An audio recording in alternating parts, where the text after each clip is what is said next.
नमस्कार, मैं सुधाकर त्रिपाठी, जिला संत कबीर नगर। आज राम सुरेश सरस्वती शिशु विद्यालय मझगावा बाजार खलीलाबाद संत कबीर नगर में हूँ और मझगावा विद्यालय पे हूँ। और इस विद्यालय पे बच्चे हैं जो नवोदय विद्यालय में परीक्षा उत्तीर्ण किए हैं। 10 बच्चे पास हुए हैं। देख सकते हैं आप, यहाँ बच्चे भी हैं, गार्जियन भी हैं और टीचर भी हैं। हम सबसे बात करेंगे क्योंकि विगत 2021 से लेकर के आज तक देखा जाए तो 71 बच्चे 97 से लेकर के, लेकिन 21 से लेकर के 23 तक सन 2021 में 20 बच्चे और सन 2022 में 18 बच्चे और सन 2023 में 10 बच्चे।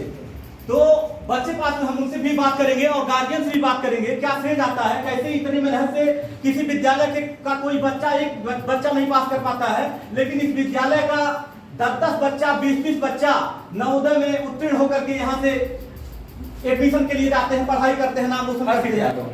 जो परीक्षा आप उत्तीर्ण किए हैं, कौन सी परीक्षा पास किए हैं? जवाहर। अब कहाँ से आते हैं आप? खलीलाबाद से आप यहाँ पढ़ने आते हैं। कैसे आते हैं? बाइक से आते हैं। अच्छा। आपके पापा का क्या नाम है? पापा आपके क्या करते हैं? डॉक्टर। और यहाँ जो टीचर पढ़ाते हैं उन लोग का सुझाव क्या रहता है, आपके समझ में आता है सबको? कंटिन्यू क्लास चलता है। अच्छा। तो बात में आपको कैसा लग रहा है? अच्छा लग रहा है। धीमे बोलना, थोड़ा तेज बोलिए। अच्छा लग रहा है। आपका क्या नाम बाबू? त्रिलोकी। कहाँ गाँव है आपका? मझगावा। आपके पापा का क्या नाम है? मिस्टर संजय कुमार। आपके पापा करते क्या है? किसान है। और आप मेहनत से आपके पापा पढ़ाए हैं, तो आप श्रेय किसको देंगे? अपने टीचर और अपने पापा को श्रेय देना चाहते हैं।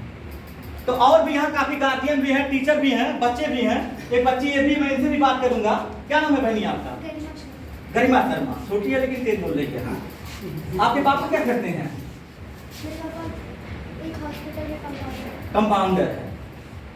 तो कहाँ से पढ़ने आती हो? मणिपुरवा से। कैसे आती हो? अच्छा। घर पे पढ़ने के लिए लगभग कितना टाइम आपको दिया जाता है? टाइम दिया जाता है आपको, मतलब पढ़ाई के लिए टाइम दिया जाता है। अब बात हो गई हो, कैसा लग रहा है? ठीक है। यहाँ काफी बच्चे हैं। अच्छा। एक ये भी है। आपका क्या नाम है? आरुष चौधरी। फिर बोलिए आप। आपके पापा का क्या नाम है? अच्छा। तो आप कैसे वहां से आते हैं यहाँ पढ़ने? साइकिल चला के। आपके पापा क्या करते हैं?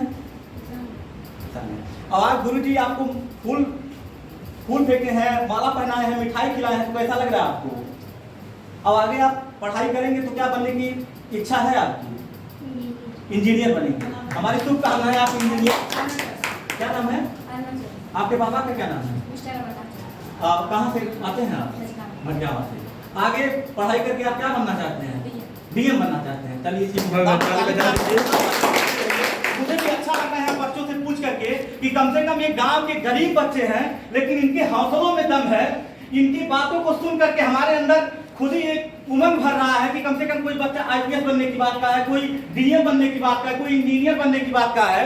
और यहाँ गार्जियन है, हम कुछ गार्जियन से भी बात करेंगे क्योंकि ये किसान परिवार के लोग हैं और जो अधिकारी हैं अपने बच्चों को अच्छी स्कूल में पढ़ाते हैं। कोई सेंट थॉमस में पढ़ाएगा तो कहीं देखा जाए तो बहुत बड़े विद्यालय पढ़ाते हैं, सुविधाएं दी जाती हैं, गाड़ियों से भेजा जाता है। लेकिन ये बच्चे मजदूर के हैं, इनके पिताजी मजदूरी करते हैं। यहाँ जैसे कुछ गार्जियन हैं, हम उनसे भी बात करेंगे और उनसे पूछेंगे। क्या नाम है आपका? कहाँ से आते हैं आप? मणिपुरवा से। यहाँ से 11 किलोमीटर दूर है। यहाँ से 11 किलोमीटर दूर है। अप डाउन 22 किलोमीटर पड़ जाएगा। तो आप डेली अपने बच्चे को डेली ले आना भी है? ले जाना। अब क्या करते हैं आप? हम कंपाउंडर पर काम करते हैं, हॉस्पिटल है, संजीवनी हॉस्पिटल खैराबाद में। अच्छा। वहाँ पे मैनेजर भी समझ लीजिए, वार्ड बॉय भी समझ लीजिए। अच्छा। चलिए ठीक है, डॉक्टर तो नहीं है, फिर भी आप देखा जाए तो अभी आप सेकंड क्लास थर्ड क्लास पे ही हैं, लेकिन फिर भी अपने बच्चे को इतना ध्यान दे रहे हैं, ये बड़ी खुशी की बात है। तो कैसे बच्चों को यहाँ पहुँचा के फिर कैसे आप अपनी ड्यूटी पहुँच जाते हैं? हम सुबह यहाँ पे 6 बजे मॉर्निंग में लाके छोड़ देते थे। हमारी ड्यूटी 7:30-8 बजे पड़ जाती थी। तो हम वहाँ खैराबाद पहुँच जाते, तो वहाँ से 2 बजे छुट्टी हमको हमारे डॉक्टर साहब देते थे। तो हम फिर लगभग 4 बजे के आसपास आके अपने बच्चे के पास पहुँचते थे। शाम 6 बजे रिसीव करके फिर लेके जाते। ये होती है लगन। आप लोग ताली बजाते रहे। ये होती है लगन। कितनी खुशी की बात है कि बच्चे को 6 साढ़े 6 बजे स्कूल पे छोड़ते हैं, उसके बाद यहाँ से जाते हैं ड्यूटी करते हैं और ड्यूटी करने के बाद फिर आप स्कूल पे आते हैं। चलिए हमारी शुभकामनाएं हैं, आप इसी तरह से अपने बच्चे के ऊपर ध्यान दीजिए, आपका बच्चा और आगे बढ़े। हम उनसे भी बात करेंगे। क्या नाम है आपका? हमारा नाम संजीव कुमार चौधरी। आप क्या करते हैं? हम सर प्राइवेट टीचर हैं। प्राइवेट टीचर हैं। तो आपका बच्चा नवोदय विद्यालय में पास किया है, उत्तीर्ण हुआ है, आपको कैसा लग रहा है? जी, सबसे पहले हम यहाँ के जो प्रधानाचार्य जी हैं आदरणीय बालवीर चौरसिया जी को बधाई देते हैं कि इतने गरीब क्षेत्र में जहाँ पर एक प्रकार से शिक्षा क्रांति ला दी है, सबसे पहले बालवीर चौरसिया जी को धन्यवाद देते हैं। देख लीजिए बालवीर चौरसिया को क्योंकि ये बालवीर चौरसिया जी की देन है कि हम लोग अपने सपनों को उड़ान दे पा रहे हैं। आज तक नवोदय विद्यालय में लोग खलीलाबाद गोरखपुर जाके अपने बच्चों को तैयारी कराते थे। हम लोग कभी सपने में नहीं सोचते थे कि हमारा भी बेटा हमारी भी बहन नवोदय में आ जाएंगी, लेकिन राम सुरेश चौरसिया जी ने जो नींव रखी थी स्कूल की, जिला पंचायत सदस्य जो कि वर्तमान में है, उन्हीं के स्कूल में आदरणीय बालवीर चौरसिया जी प्रधानाचार्य हैं। और उनके जो पढ़ाने की जो टेक्निक है, जो उनकी भाषा शैली है, जो उनका बच्चों से लगाव है, यहाँ तक कि वो अपने शादी तक को टाल दिए थे बच्चों के भविष्य के लिए। सबसे पहले आदरणीय बालवीर चौरसिया जी को सादर प्रणाम है और सभी बच्चों के भविष्य, उज्जवल भविष्य को जो बना रहे हैं, उनके लिए यही भगवान से प्रार्थना है कि बालवीर सर आगे बढ़े और सभी बच्चों को भी बहुत बहुत बधाई है सर। चलिए धन्यवाद। ये होती है निष्ठा, किसी टीचर की ये होती है निष्ठा, ईमानदारी। ऐसा नहीं है, बहुत ऐसे टीचर हैं जो विद्यालय में कुर्सी पे बैठ जाते हैं और सोते हैं, लेकिन देख लीजिए गार्जियन है और ये जो इस विद्यालय के प्रधानाचार्य है उनके विषय में बता रहे हैं, तो हम इनसे भी 2 मिनट बात कर लेंगे। आपका बताइए, नाम बताइए। जी सर, मेरा नाम बलवीर चौरसिया है। मैं इसी ग्राम मझगांव का रहने वाला हूं और इस समय मेरे पढ़ाए हुए बच्चे और मेरे स्कूल के बच्चे नवोदय में सफल हुए हैं।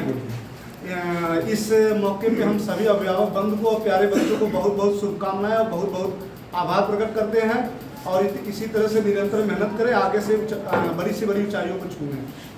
आप बताइए मुझे कि आपके अंदर क्या ऐसी खासियत है, क्या ऐसी क्वालिटी है, जैसे यहाँ गार्जियन भी बताएं आपके विषय में कि आप बच्चों को इतना अच्छा पढ़ाते हैं कि इस विद्यालय का रिकॉर्ड आया। पहले भी मैं सोशल मीडिया के माध्यम से इस विद्यालय का वीडियो देखता था कि बच्चे इतने पास हो गए हैं, आपको बहुत लोग श्रेय देते हैं, तो इसके पीछे का रीजन क्या है?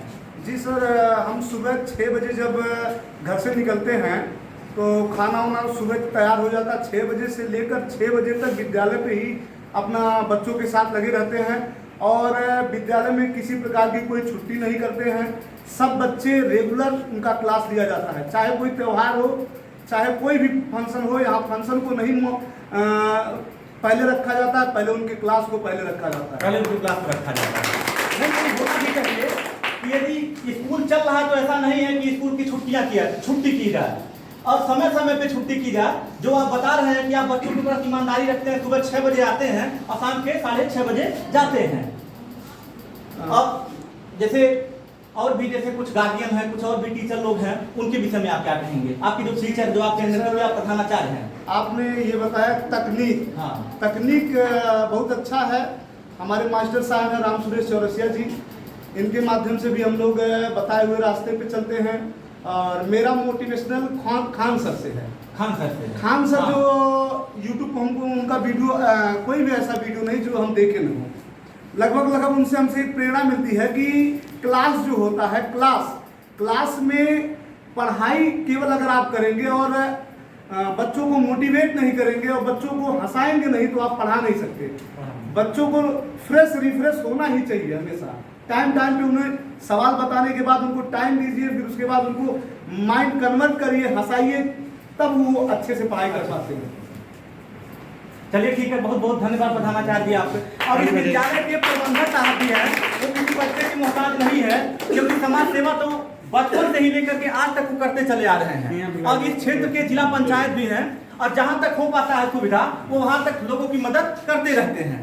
तो मुझे भी बहुत खुशी मिल रही है कि यहाँ आकर के मुझे बच्चों से बात करने का जो अवसर मिला है और इंटरव्यू लेने का जो अवसर मिला है, हम इसके आभारी हैं। इस विद्यालय के जो भी प्रधानाचार्य हैं, प्रबंधक हैं, तो मैं उन प्रबंधक से बात करूंगा और उनसे भी पूछूंगा कि अभी आप इसके विषय में और आगे क्या करेंगे, क्या सोचेंगे शिक्षा के प्रति। मार साहब, आपका बहुत बहुत स्वागत है हमारे फेसबुक के वीडियो जो हम बनाते हैं, जो उसमें आईडी है मेरी, जो मेरा चैनल है, उस पर आपका स्वागत है। आप अपना पहले परिचय जो कुछ भी आप अपने विषय में बताइए। हम राम सुरेश चौरसिया जिले के अंतिम छोर पर हम लोग आते हैं और हमारा जो सपना था कि हमारे क्षेत्र में जो बच्चे हैं, गरीब बच्चे हैं, किसान के बच्चे हैं, जो पढ़ना चाहते हैं, आगे बढ़ना चाहते हैं, एक अपना अलग स्टेशन हासिल करना चाहते हैं, उसको हासिल करने के लिए हमारे सपना था शुरू से, बचपन में ही हमारा सपना था कि क्षेत्र का जो बौद्धिक क्षमता है, जो शैक्षिक योग्यता है, वो ऊपर उठे। उसी के तहत जब विद्यालय खुला तो सबसे पहले 96 में 95 में विद्यालय खुला तो 97 में हमारा पहला बच्चा यहाँ से हुआ था। 97 के बाद यहाँ से डीएसपी अमरदीप मौर्य जैसे लोग, जो गरीब तबके के एक किसान परिवार से आने वाला व्यक्ति, और यही गोविंदपुर बगल का जनपद है, हम लोग जनपद के छोर पर हैं, पिछड़ा क्षेत्र है, मजदूरों का इलाका है, यहाँ से वो डीएसपी हुए और तमाम कंप्यूटर साइंस से लेकर के यहाँ से पढ़े हुए बच्चे हमारे किसी भी विद्यालय में पिछली डेस्क पर नहीं पहुँचे हैं, क्योंकि विद्यालय कक्षा 8 तक केवल है। तो जितने भी केंद्रीय विद्यालय हैं, चाहे नवोदय विद्यालय हो, विद्या ज्ञान विद्यालय हो, सैनिक स्कूल हो, CHS हो, मिलिट्री विद्यालय हो, अब हाल में ही अटल आवासीय विद्यालय जो सरकार की महत्वपूर्ण योजना है उसमें हमारी भागीदारी हो।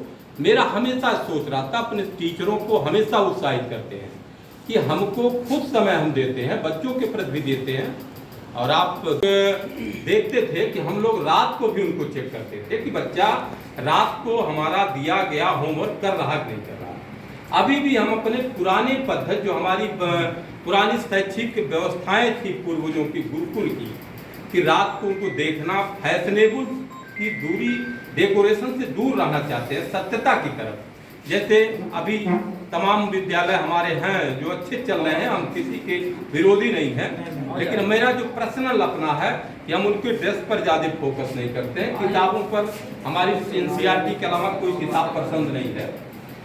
सस्ती किताबें जो हो 50-60 रुपये किताबें हैं, पढ़ाई के अलावा कोई फोकस नहीं है। उसी का नतीजा रहा कि हमारे टीचर, हमारे प्रिंसिपल साहब, जो हमारे घर के भतीजे भी हैं, और यहाँ के बच्चों की जो लगन है, जो अभिभावक अपने बच्चे को जो धूल से बाग पैदा करने की जो सोच उनकी है, उसी के तहत अब तक जो 10 बच्चे हुए हैं, तब मिलाकर के अब तक हमने 71 बच्चों को नवोदय में दिया है, चयनित किया है। नवोदय में गए हैं, विद्या ज्ञान में गए हैं, अभी सैनिक में भी गए हैं। हमको आशा है कि अटल आवासीय विद्यालय में हमारा विद्यालय का, इस इलाके का, क्योंकि बहुत बड़ा मजदूरों का एरिया, बहुत अच्छा योगदान है। और मतलब जैसे कुछ बच्चे जैसे नीचे गार्जियन हो, सुविधा है, उनके भी समय का आप करते हैं। अब यहाँ फीस के सवाल पर, फीस एक पेट भरने के लिए कुछ तो शैक्षिक शुल्क लेना पड़ता है, वो तो होता है। नहीं तो हम टीचरों को क्या देंगे? टीचर गवाह है और इतिहास रहा है, मैं कभी भी विद्यालय से 1 रुपया नहीं लिया। कलेक्शन करते हैं और आपस में बांट लेते हैं। मैं कभी अध्यापक को देता नहीं वेतन, सब लोग अपना ले लेते हैं, इसी से संतुष्ट रहते हैं। मुझे केवल रिजल्ट चाहिए और वो हमें मिल रहा है, हमका हमारा दिल, मतलब ये आपकी लगन है। अगर आपके टीचर संतुष्ट नहीं रहते तो बच्चे यहाँ से कैसे इतने पास हो जाते परीक्षाओं में, जो कि इस विद्यालय से DSP भी बने हैं, डॉक्टर भी बने, इंजीनियर भी बने हैं। और इंग्लिश मीडियम का बच्चा वहां पढ़ नहीं पाया, वहां से आकर के यहाँ गांव ग्रामीण विद्यालय है, यहाँ पे पढ़ाई करके और नवोदय विद्यालय में पूरी परीक्षा उत्तीर्ण कर लिया। तो मैं बहुत ज्यादा बात नहीं करूँ।